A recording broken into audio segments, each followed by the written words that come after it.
हिमाचल विधानसभा के सोमवार से शुरू हुए मानसून सत्र का आगाज राज्य में बरसी आपदा के मुद्दे पर विपक्ष के हंगामे और फिर नियम 67 के तहत स्थगन प्रस्ताव पर चर्चा की मांग को लेकर वॉकआउट से हुआ। इस बीच विधानसभा में हिमाचल प्रदेश की आपदा को राष्ट्रीय आपदा घोषित करने का संकल्प प्रस्ताव पारित किया गया।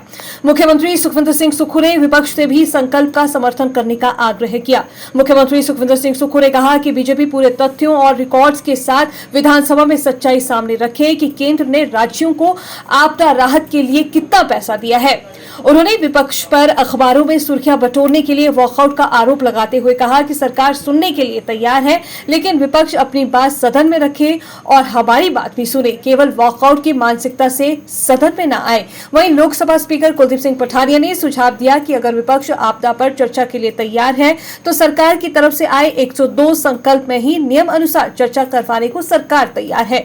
संसदीय कार्य मंत्री हर्षवर्धन चौहान ने कहा कि सरकार ने पहले ही नियम 102 के तहत चर्चा करवाने का आग्रह किया है, इसके तहत चर्चा की जरूरत नहीं है। नाराज विपक्ष ने सदन से नारेबाजी शुरू की और इस प्रस्ताव में विपक्ष और सत्ता पक्ष के विधायकों के बीच नारेबाजी और गतिरोध पैदा हो गया और विपक्ष ने कुछ समय के लिए सदन से वॉकआउट किया। वहीं थोड़े अंतराल के बाद विपक्ष ने मानसून सत्र में पुनः भाग लिया और विधानसभा अध्यक्ष द्वारा नियम 67 और 102 के तहत चर्चा करवाई गई, जहां मुख्यमंत्री सुखविंदर सिंह सुक्खू के संबोधन से चर्चा की शुरुआत हुई, जिसके बाद नेता प्रतिपक्ष जयराम ठाकुर व अन्य सदस्यों ने एक एक कर चर्चा में भाग लिया। गौर हो कि शुरुआती हंगामे और गतिरोध के बाद मुख्यमंत्री सुखविंदर सिंह सुक्खू ने प्रदेश के आपदा प्रभावितों के लिए विशेष राहत पैकेज देने का ऐलान किया और अन्य राज्यों में पनपी आपदाओं की तर्ज पर हिमाचल की इस आपदा को राष्ट्रीय आपदा घोषित करने पर विशेष बल दिया। देखिए, पहले तो भारतीय जनता पार्टी के लोग आए दिन कहते थे कि आपदा पर चर्चा करनी है, विधानसभा का सत्र बुलाया जाए। हमने सत्र को थोड़ा डिले किया क्योंकि जब आपदा आई थी उस समय बहुत नुकसान हिमाचल प्रदेश में हुआ था। सभी अधिकारी, पुलिस के कर्मचारी आपदा प्रभावित परिवारों की मदद करने के लिए लगे थे। आज जब ये सेशन शुरू हुआ तो सरकार की तरफ से जो आपदा आई है उसको राष्ट्रीय आपदा घोषित करने का एक संकल्प लाया गया। भारतीय जनता पार्टी ने नियम 67 के तहत काम रोको प्रस्ताव लाया गया और कहा कि आपदा पर चर्चा करें।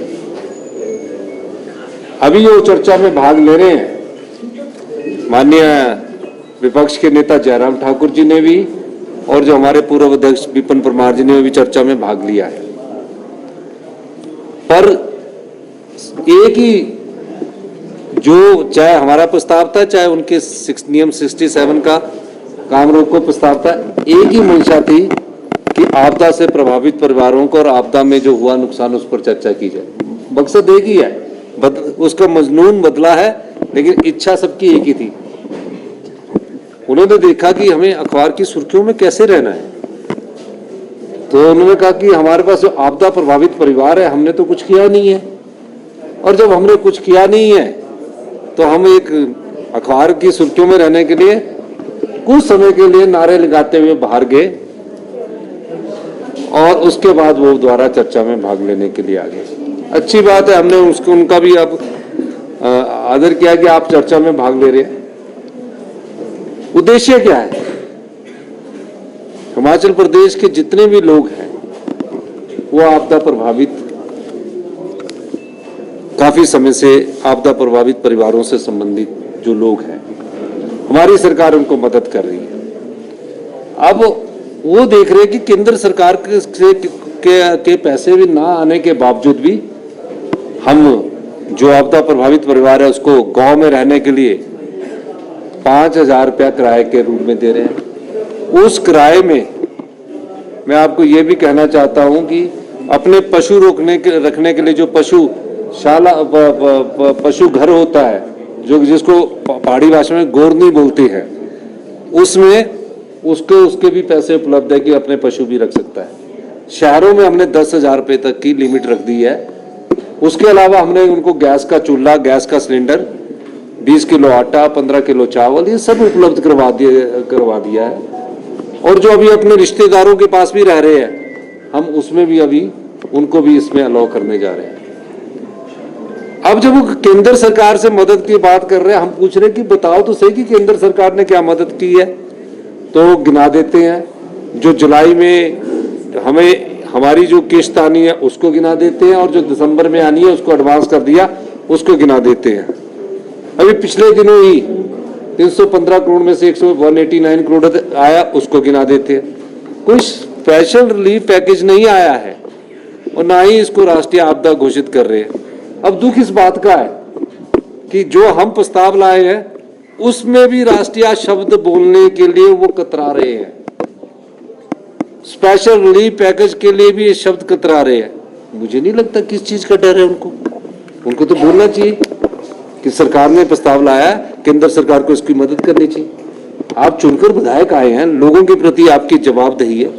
जब वो नहीं बोलते हैं तो हमें शक हो जाता है कि कहीं ना कहीं ये लोग इस चीज से, जो आपदा प्रभावित परिवारों को मदद मिलनी चाहिए, उससे पीछे हट रहे हैं। तो मेरा ये मानना है कि राजनीति करने के लिए बहुत समय है। अब तो आप विधानसभा के सत्र में हमारा साथ दीजिए और उन परिवारों के साथ खड़े होइए जिन परिवारों का सब कुछ लुट चुका है। पाई पाई जोड़कर एक घर बनाया जाता है हिमाचल प्रदेश में, तिनका तिनका जोड़कर एक गांव में आदमी घर बनाता है।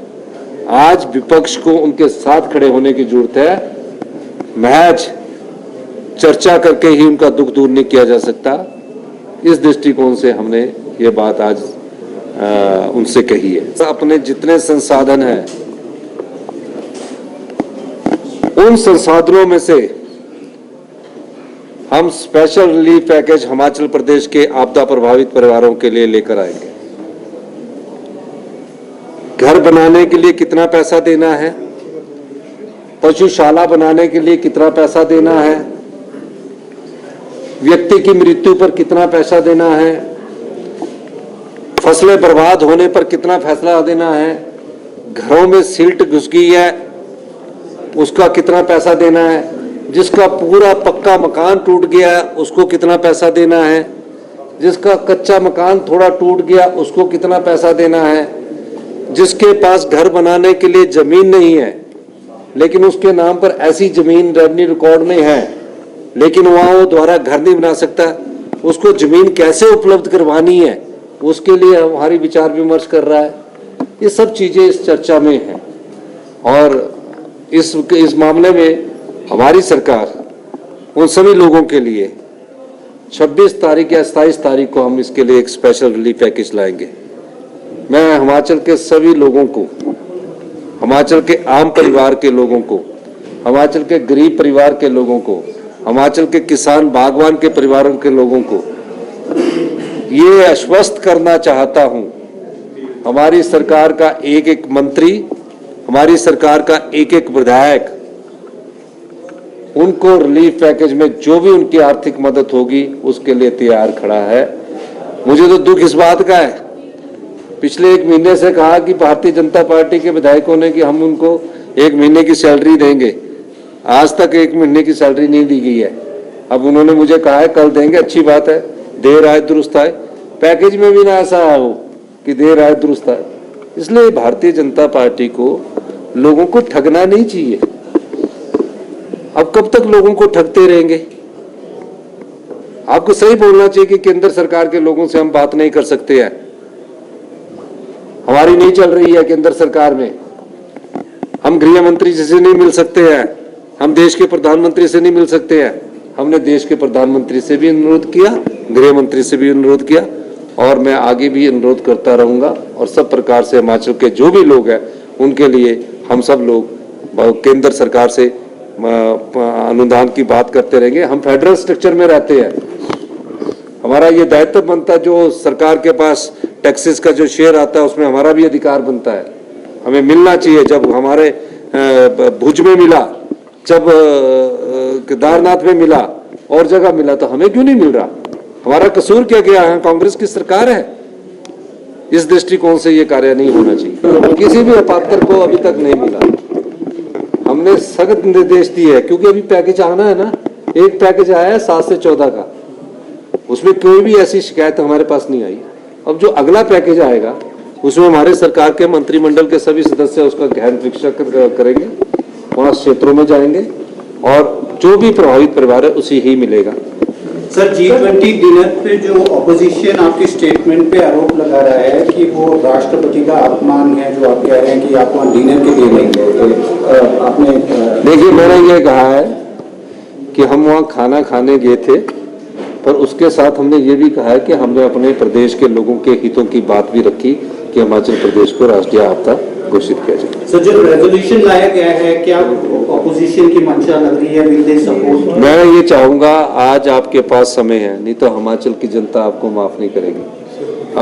आप उनको सद्बुद्धि दीजिए कि राष्ट्रीय आपदा घोषित करने के संकल्प में हमारा साथ खड़े करिए और स्पेशल रिलीफ पैकेज भारत सरकार से हमें मिलाइए। ये हमारा उनसे अनुरोध है। इस भावना में न रहिए कि इसका श्रेय किसको मिलेगा। अगर वो हमारे साथ चलेंगे तो हम उन्हीं को श्रेय दे देंगे। हमारा ये नहीं है कि हमको श्रेय चाहिए, हमने तो लोगों की सेवा करनी है। तो हम इस दृष्टि से उनसे भी अनुरोध कर रहे हैं।